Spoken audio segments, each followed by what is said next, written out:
नमस्कार, स्वागत है आपका कमोडिटी नाउ में, जहां हम आपको कमोडिटी मार्केट की तमाम खबरों का अपडेट तो देते ही है, साथ ही इंट्राडे, पोजिशनल और लॉन्ग टर्म के हिसाब से भी आपके लिए बेहतरीन कॉल्स भी लेकर आते हैं। इसके अलावा आपको हाजिर बाजार की खबरों के साथ देश भर के मंडियों का अपडेट भी आपके लिए लेकर आते हैं। और आज हमारे साथ कुछ खास मेहमान हैं। हमारे साथ है रविंद्र राव है, कोटक सिक्योरिटीज़ के कमोडिटी हेड हैं।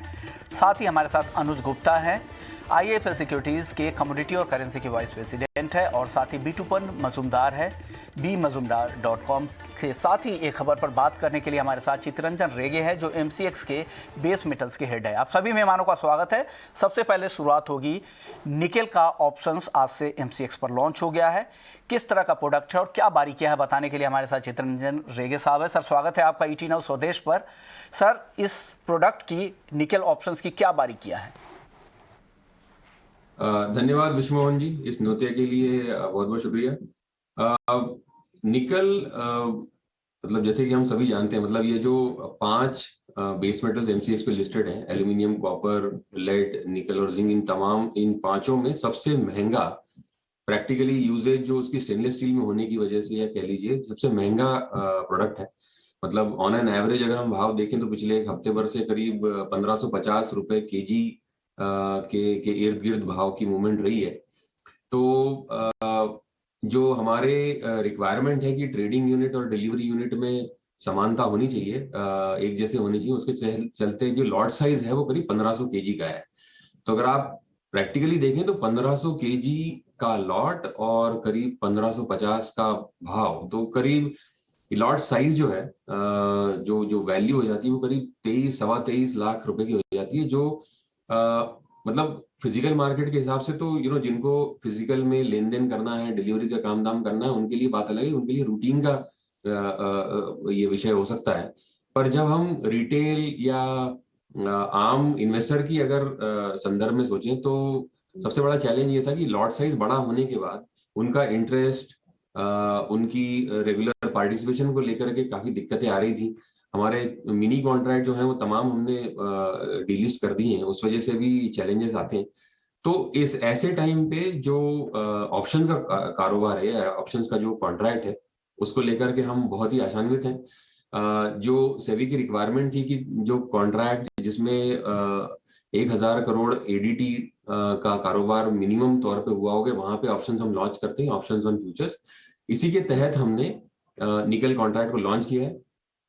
अब चूंकि बाय डेफिनेशन से अगर हमें पता ही है कि ये अल्टीमेटली इसको जाकर के इसका अंडरलाइंग फ्यूचर, मतलब जो अभी हमने, जैसे आपने सही बताया है कि जनवरी, फरवरी और मार्च के 3 कॉन्ट्रैक्ट जो हमने मंथली लॉन्च किए हैं, उसके तहत जो जनवरी वाला कॉन्ट्रैक्ट है वो जनवरी अंडरलाइंग फ्यूचर्स, मतलब जनवरी फ्यूचर्स निकल फ्यूचर्स में जाकर के डिवॉल्व होगा, फरवरी वाला फरवरी में और मार्च वाला मार्च में। तो 19 जनवरी की एक्सपायरी है। तो प्रैक्टिकली स्पीकिंग आज से जो जनवरी 31 का हमारा जो फ्यूचर्स कॉन्ट्रैक्ट है, उसमें डिवॉल्वमेंट के हिसाब से इसमें कारोबार चालू हुआ है, पहला महीना। और काफी एनकरेजिंग रिस्पांस रहा है अभी तक। जी, ये फिलहाल जो जो दूसरी बारीकियां इसमें है, एक तो जो स्ट्राइक इंटरवल्स हैं, मतलब जिन स्ट्राइक्स पे लॉन्च किया गया उसमें 20 रुपए का के अंतर से उनको रखा गया है। बिल्कुल बिल्कुल सर। 1500, 1520, 1540, 1560, 1580, इस मल्टीपल में या इस गैप से अवेलेबिलिटी है। और मुझे लगता है कि ये प्रावधान जो है काफी अच्छा है, क्योंकि रिटेल पार्टिसिपेशन या इनका इंटरेस्ट इसमें आ सकता है, क्योंकि स्ट्राइक्स पास पास में है। प्लस दूसरी बात, जो जो टिक साइज है, टिक साइज हमने मिनिमम 5 पैसे, मतलब फ्यूचर्स में निकल का टिक साइज 10 पैसे है, पर हमने ऑप्शंस में इसको फर्दर कम करके 5 पैसे का रखा है। तो इजी एंट्री एग्जिट के हिसाब से या ट्रेड के हिसाब से इसमें इसका समन्वय हो सके। तो प्रैक्टिकली स्ट्राइक और जो टिक साइज है, ये खास बारीकियां है। बाकी चूंकि इसको अंडरलाइन फ्यूचर्स में डिवॉल्व होना है, तो बाकी सब चीजें आइडेंटिकल हैं फ्यूचर्स के हिसाब से। यानी एक ऐसा प्रोडक्ट है, क्योंकि ओवरऑल लॉट साइज जो फ्यूचर्स में आप ट्रेड करते हैं तो काफ़ी कॉस्ट बहुत ज़्यादा हो जाता है। यहाँ पर आपको कॉस्ट कम करने के लिए एक बेहतर विकल्प होगा, और जो हेजिंग करना चाहते हैं, जो इंडस्ट्री है, उनके लिए भी एक बेहतर ऑप्शन है निकेल का ऑप्शंस। और शुरुआती कारोबार के जो आंकड़े आ रहे हैं वो अभी करीब करीब 18 लॉट में ट्रेडिंग हो रही है। जो जनवरी का जो कॉन्ट्रैक्ट है, जो 19 जनवरी को जिसकी एक्सपायरी है, यानी अच्छा रिस्पॉन्स मिल रहा है। तो सर, पार्टिसिपेंट्स वगैरह से बात हुई होगी, उनकी तरफ से किस तरह का रिस्पॉन्स आ रहा है और आगे क्या उम्मीद कर रहे हैं आप लोग? तो मतलब इसके मैं दो हिस्सों में आपको अवगत कराना चाहूंगा। पहली बात तो जो हम इंडस्ट्री के बारे में जो बात करते हैं उसमें एक शॉर्ट तरीके से उनको मदद मिलने वाली कि फ्यूचर्स में समझ में अगर देखें तो अगर किसी ने हेज कर लिया तो चाहे बहाव ऊपर जाए चाहे नीचे जाए, उन लोगों का प्रैक्टिकली मार्जिन या जो भी प्रॉफिटेबिलिटी उस हेज के तहत जो होती है वो स्टैटिक हो जाती है। मतलब फिर उसमें कोई गुंजाइश नहीं है कि वो कम होगी, ज्यादा होगी या क्या हो सकता है। वो आपने एक मर्तबा उसको हेज कर दिया तो वो प्रॉफिट मार्जिन, जो भी आपका मार्जिन है वो लॉक इन हो जाता है। ओके। अब प्रॉब्लम या चैलेंजेस जो आती हैं वो इंडस्ट्री की ये रहती हैं कि क्या हम इस तरीके से कोई डिजाइन कर सकते हैं या कोई एक प्रोडक्ट दे सकते हैं जहां पे हेजिंग मतलब कि उनका मार्जिन जो है वो मिनिमम बेसिस पे लॉक इन तो हो जाए, पर मान लिया जाए कि अगर भाव की गड़बड़ उनकी फेवरेबल डायरेक्शन में जाती है तो क्या उनको अपसाइड पार्टिसिपेशन मिल सकता है। हम्म। तो उसके लिए ऑप्शंस की महत्वता बढ़ जाती है। मुझे लगता है कि इंडस्ट्री डेफिनेटली इसके इसके इसको बहुत यूजफुल के लिए, इंडस्ट्री के लिए यूजफुल रहेगा। दूसरी बात आती है रिटेल या एचएनआई या जो फाइनेंशियल इन्वेस्टर्स हैं, उनके लिए मेरा मानना यह है कि चूंकि लॉट साइज और ये तो अपना एक जो चैलेंज है वो है ही, लेकिन निकल पर से जो एक तो ग्लोबली जो उसका प्रोडक्शन है वो मतलब रिलेटिवली स्पीकिंग, मतलब हम अगर कॉपर से कंपेयर करें या एल्यूमिनियम से कंपेयर करें उससे काफी कम है, और एप्लीकेशन यूनिक है। तो यूटिलिटी के चलते इसमें गड़बड़ या जरा भी कहीं पे भी कहीं मान लिया कि माइंस को लेकर के इसको लेकर के कोई भी न्यूज आती है तो काफी मूवमेंट बहुत शार्प रहता है। तो ओके। मुझे लगता है कि जो रिटेल पार्टिसिपेशन जो फिलहाल छोटे कॉन्ट्रैक्ट्स में उसको लेकर के जो फिलहाल वंचित है, उनको ये वाले कॉन्ट्रैक्ट से काफी सफलता या उनको काफी सपोर्ट मिलेगा। और जो निकल से फिलहाल पूरी तरीके से बाहर हो चुके हैं उस काउंटर से, उनकी वापसी इस काउंटर पे हो सकती है वाया ऑप्शंस। ओके, यानी एक अच्छे रिस्पांस की उम्मीद है। और जो लोग अभी तक पहले ट्रेड करते थे और किसी वॉलेटिलिटी की वजह से या ज़्यादा मार्जिन की वजह से अगर दूर हो गए थे, वो भी यहाँ पर वापस लौटने की उम्मीद है। सर, आखिरी सवाल, आपके पास कॉपर, जिंक और निकल का ऑप्शन हो गया है, क्या अब लेड और एल्युमिनियम की बारी आ रही है? कब तक लॉन्च करेंगे इन दोनों में और क्या तैयारी है इसको लेकर? जनाब ऐसा है कि जब जब सेबी ने हमको ऑप्शंस के लिए अप्रूवल्स दिए थे तो शुरू में जो क्राइटेरिया था वो ये रिक्वायरमेंट थी कि नॉन नॉन एग्री में कम से कम 1,000 करोड़ एडीटी होना जरूरी है। तो उसके तहत उस वक्त अगर क्रोनोलॉजिकल ऑर्डर में हम देखते थे तो हालांकि निकल आसपास ही था, तहत नहीं था, तो कॉपर और जिंक को लॉन्च किया गया। उसके बाद सेबी का एक और फैसला ये था कि भाई टॉप 5 में नहीं, जिस किसी कॉन्ट्रैक्ट में 1,000 करोड़ का टर्नओवर अगर होता है तो वहां पे हम लॉन्च करते थे। तो फिलहाल एल्यूमिनियम और लेड जहां पे फिलहाल हमने अभी कोई कॉन्ट्रैक्ट लॉन्च नहीं किया है, मुझे लगता है कि एक मर्तबा जो अंडरलाइंग फ्यूचर्स है उसका मिनिमम कारोबार जो है वो 1,000 करोड़ तक पहुंचने के बाद हम उस बारे में सोच सकते हैं। तो एल्यूमिनियम में ऑन एन एवरेज हम नंबर करीब 450 से 500 करोड़ पहुंच गया है। मतलब जब से हमने इसमें तब्दीलियां करी हैं रायपुर डिलीवरी सेंटर और तमाम चीजों को लेकर के, काफी एनकरेजिंग रहा है। और मुझे लगता है कि एक एक करके जैसे जैसे हम 1,000 करोड़ के आसपास या ऑन एन एवरेज कर पाएंगे तो हमारी रिक्वेस्ट सेबी तक पहुंचेगी और वो उसको फेवरेबल तरीके से नोट करेंगे। यानी जो एवरेज डेली टर्नओवर का जो लिमिट सेबी ने लगा रखा है 1,000 करोड़ का, वो पूरा होने के बाद एल्युमिनियम और लेड के भी ऑप्शंस आपको आगे दिखेंगे। जी जी जी। ओके, शुक्रिया रेगे साहब, आपने वक्त निकाला और निकल ऑप्शंस की तमाम बारीकियों के बारे में बताया। चलिए आगे बढ़ते हैं और हमारे साथ रविंद्र राव और अनुज गुप्ता और बीटूपन भी है। रविंद्र जी, आपको क्या लग रहा है इस निकल ऑप्शन से कितना फायदा होगा? Good morning Vishwamohan. देखिए, एक्चुअली मेरे हिसाब से कोई भी प्रोडक्ट अगर आता है मार्केट में तो I think that is good for from the investors point of view. जैसे रेगे साहब ने बताया कि रिटेलर्स को छोटा कॉन्ट्रैक्ट चाहिए। निकल एक बहुत बड़ा कॉन्ट्रैक्ट है फ्यूचर्स में, 1500 का टिक साइज, 1500 का लॉट साइज है, तो वो थोड़ा सा हैम्पर कर रहा था। और हमारा भी जो भी हमारे पार्टिसिपेंट्स हैं उनसे जब भी बात होती है तो एवरीबडी वर आस्किंग कि मिनी कॉन्ट्रैक्ट को क्यों डिसकंटिन्यू किया है, वो कभी आएगा। तो आई थिंक उनके लिए ये एक बहुत अच्छा अच्छा राउट है to invest into base metals, क्योंकि जब से मिनी कॉन्ट्रैक्ट बंद हुआ है उसके बाद से रिटेल पार्टिसिपेशन जो भी इंडस्ट्रियल मेटल्स है उसमें थोड़े से कम हुए थे।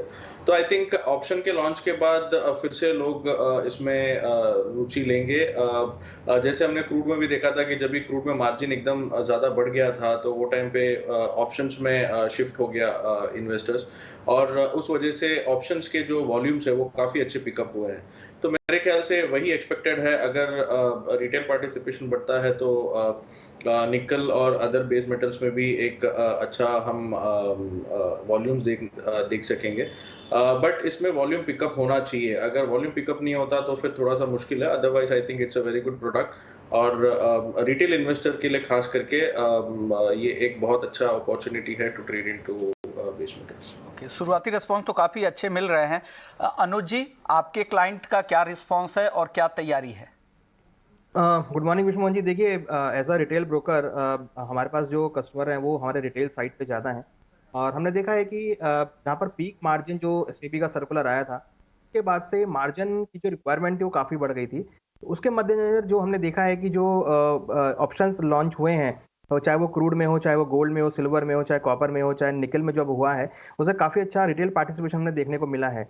हमें लगता है कि जो ऑप्शंस लॉन्च हो रहे हैं इससे जो पीक मार्जिन की रिक्वायरमेंट है वो काफ़ी हद तक सॉल्व होती हुई दिखाई दी है, और जो ट्रेडिंग एक्टिविटी है और जो प्रॉफिट एंड लॉस जो टिक साइज में लोग ट्रेड करते हैं ट्रेडिंग पॉइंट ऑफ व्यू से, मुझे लगता है कि काफ़ी अच्छे प्रोडक्ट्स हैं, और इनमें काफ़ी अच्छे वॉल्यूम्स हमने आते हुए देखे। हमने क्रूड के अंदर भी वॉल्यूम्स आते हुए देखे हैं, गोल्ड के अंदर हम जनरली वॉल्यूम्स देखते हैं। तो मुझे लगता है कि इसके अंदर भी अच्छा मोमेंटम देखने को मिलेगा, क्योंकि जो निकल है वो सभी बेस मेटल से थोड़ा सा अलग प्रोडक्ट है, और जो उसकी मोमेंटम रहती है वो काफ़ी अच्छी रहती है, और उसमें हम जनरली अगर आप देखेंगे तो डेली जो ट्रेडिंग वॉल्यूम है वो एज कंपेयर बाकी बेस मेटल से काफ़ी अच्छा रहता है। तो मुझे लगता है कि ऑप्शंस लॉन्च होने के बाद इसमें और एक्टिविटी बढ़ेगी, और जो मार्जिन रिक्वायरमेंट है उसका यहाँ पे काफ़ी अच्छा सॉल्यूशन होता हुआ दिखाई देगा। ओके, यानी ये बेहतर प्रोडक्ट है वॉलेटिलिटी के हिसाब से भी, क्योंकि ऑप्शंस बायर को ये काफ़ी पसंद आते हैं और शुरुआती रिस्पॉन्स भी अच्छा है। बीटूपन, आप बताइए, आप क्या ट्रेड करना पसंद करेंगे इस निकल के ऑप्शंस में आज?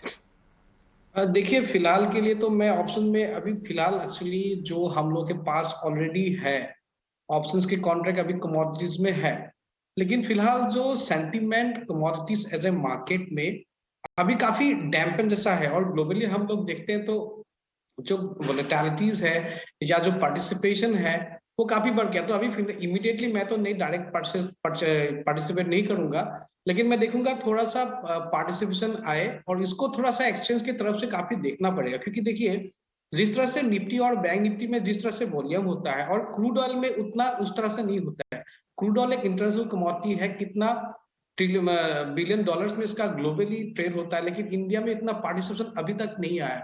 तो मैं कहीं ना कहीं बताऊंगा कि इसके तरफ से थोड़ा सा जागरूक होना पड़ेगा अपने एक्सचेंजेस को भी। थोड़ा सा देखिए ओवरऑल मोमेंटम काफी अच्छा रहता है क्रूड ऑयल में, बाद में पहले बहुत सारे प्रॉब्लम भी हुआ था, तो टाइम लगेगा थोड़ा सा, काफी स्टेक होल्डर को इसके ऊपर वर्कआउट करना पड़ेगा, तभी अच्छा खासा होगा। इमीडिएटली मैं अभी डायरेक्ट पार्टिसिपेट नहीं करूंगा जब तक लिक्विडिटी मार्केट में नहीं आता है। ओके सर, एक और अपडेट सर ये है कि कॉपर और जिंक के मुकाबले शुरुआती घंटों में उससे ज़्यादा सरपास कर गया वॉल्यूम। अगर आप देखें तो कॉपर जिंक में काफ़ी लैकलस्टर रिस्पॉन्स है, लेकिन आप निकल में देखिए तो काफ़ी अच्छे ट्रेडिंग वॉल्यूम के साथ यहाँ पर निकल के ऑप्शंस में कारोबार हो रहा है। बेस मेटल्स में सर रविंद्र जी, आपको बेस मेटल्स में कुछ आज के लिए पसंद आ रहा है, या निकल ऑप्शंस में कोई ट्रेडिंग रणनीति बन रही है क्या? वेल विश्वमोहन जी, मेरे हिसाब से ओवरऑल जो बेस मेटल पैक है वो थोड़ा सा साइडवेज है, लेकिन साइडवेज तो बुलिश कहूंगा मैं, क्योंकि थोड़ा सा रिस्क ऑन है मार्केट में। हमने देखा इक्विटी में भी एक अपसाइड मोमेंटम चल रहा है, प्लस जो इकोनॉमिकली सेंसिटिव कमोडिटी थे जैसे कि क्रूड हो गया, बेस मेटल्स हो गया, उसमें भी लोअर लेवल्स पे सपोर्ट आ रहा है। तो मेरे हिसाब से थोड़ा सा साइडवेज टू बुलिश है, मैं एकदम ज्यादा बुलिश नहीं हूं एज ऑफ नाउ। तो निकल में भी आई थिंक थोड़ा सा एक बुलिश सेंटीमेंट रहेगा, 1565 1570 तक के लेवल्स निकल में पॉसिबल है। और उसके अलावा मेरे हिसाब से कॉपर भी अच्छा लग रहा है आज के सेशन में। हो सकता है कि फिर से एक बार 738 739 का लेवल्स आ जाए। एक ब्रॉड रेंज है कॉपर में भी, 729 से 742 का रेंज है, वो रेंज कंटिन्यू रहेगा। तो मेरे हिसाब से कॉपर में भी अगर डिप आता है toward 732, I think it's a good buying opportunity. ऊपर में 738 40 के आसपास एक बार प्रॉफिट बुक कर सकते हैं। और बाकी सारे base metals I think it is more और लेस इन अ रेंज, तो कोई major momentum as of now नहीं लग रहा है। बेस मेटल्स में बहुत मेजर मूवमेंट नहीं लग रहा है, लेकिन कॉपर इंट्राडे के लिए बाइंग की सलाह है 738 रुपए के टारगेट के लिए, और निकल में भी हल्की तेजी लग रही है। 1557 रुपए का अभी भाव है, 1570 तक जाने की उम्मीद रविंद्र जी को लग रही है। अनुज जी, बेस मेटल्स में आपकी तरफ से कोई टॉपिक है आज के लिए?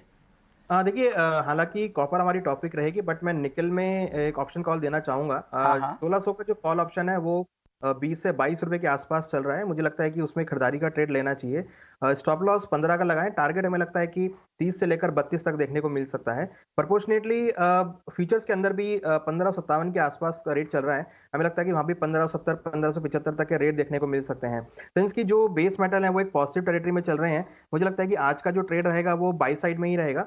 तो कॉपर के अंदर भी अगर हम देखें तो 732 के आसपास खरीदारी करें, 740 तक का टारगेट हम कॉपर में मान के चल रहे हैं कि देखने को मिल सकता है। तो खरीदारी का ही सभी बेस मेटल में रहेगा। तो निकल के अंदर भी हमें लगता है कि 1600 का कॉल ऑप्शन जनवरी वायदा, वो खरीदारी का ट्रेड लिया जा सकता है। यानी 1600 के स्ट्राइक की कॉल ऑप्शन खरीद सकते हैं। 21 रुपए 65 पैसे के आसपास अभी ट्रेड कर रहा है। 30 से 32 रुपए का टारगेट अनु जी को लग रहा है कि यहां से चला जाएगा। अच्छा मूवमेंट यहां पर देखने को मिल सकता है। और रविंद्र जी का भी मानना है कि निकल में हल्की तेजी यहां से लग रही है। आपको 20 रुपए ऊपर का अपसाइड दिख रहा है। बीटूपन, आपकी तरफ से टॉपिक बेस मेटल्स में आज के लिए?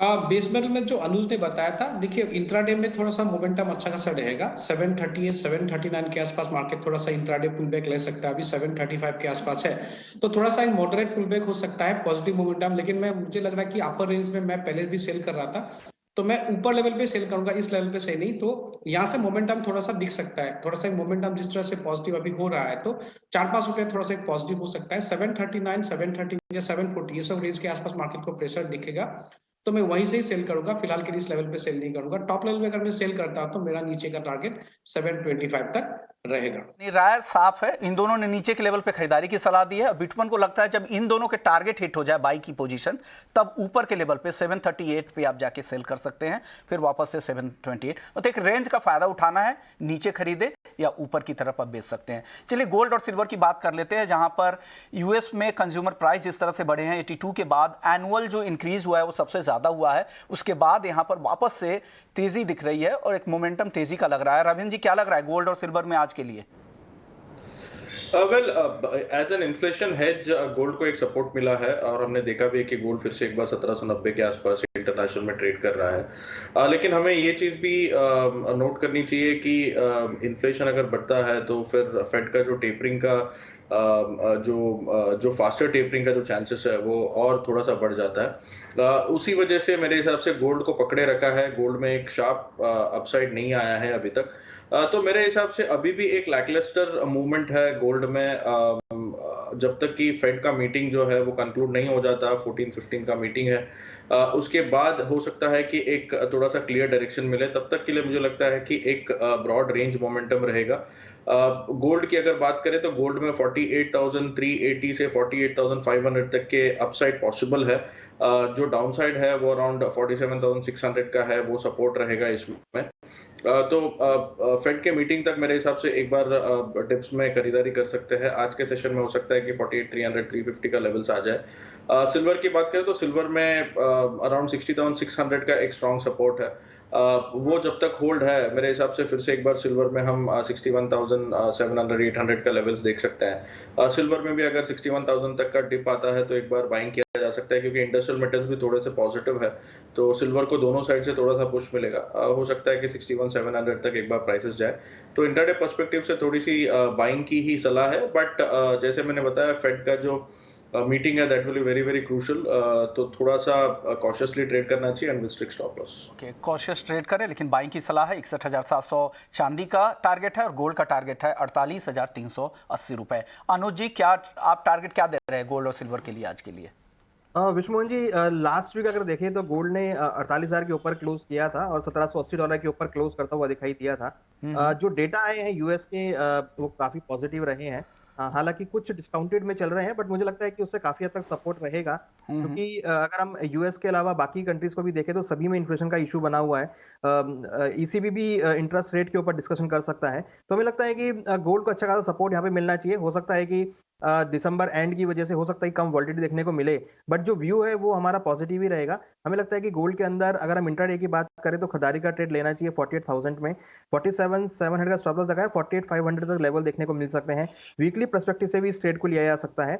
साथ में सिल्वर में करीबन 61,200 के आसपास खरीदारी करें, 60,700 का स्टॉप लॉस लगाएं, 62,000 का टारगेट देखने को मिल सकता है।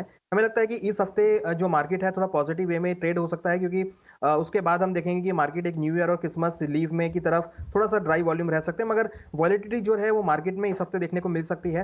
तो और जिस तरह के डेटा आए हैं वो भी थोड़े सपोर्टिव हैं, तो हमारा व्यू पॉजिटिव रहेगा। हमें लगता है कि खरीदारी का ट्रेड गोल्ड सिल्वर में लिया जा सकता है। इंटरनेशनली गोल्ड हमें लगता है कि $1820-1830 के लेवल को छू सकता है। ओके, यानी गोल्ड और सिल्वर दोनों में खरीदारी की राय है रविंद्र जी की भी और अनुज जी की। आप बिटुपन, आप क्रूड में बताइए क्या करें, खरीदें या बेचें यहाँ से?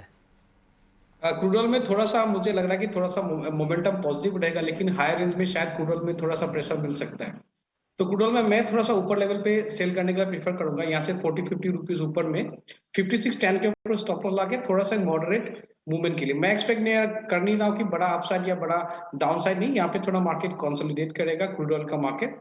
तो ऊपर लेवल के आसपास मैं बेचूंगा 5610 का स्टॉप लॉस लाके, थोड़ा सा 5450 5430 ये सब का मेरा टारगेट रहेगा। मैं बहुत ज्यादा बुलिश भी नहीं हूँ, बहुत ज्यादा ओके, यानी बहुत ज्यादा यहाँ पे मूवमेंट की उम्मीद नहीं है, लेकिन ऊपर में आपको बेचने की सलाह दे रहे हैं 5550 पे 5440 के टारगेट के लिए।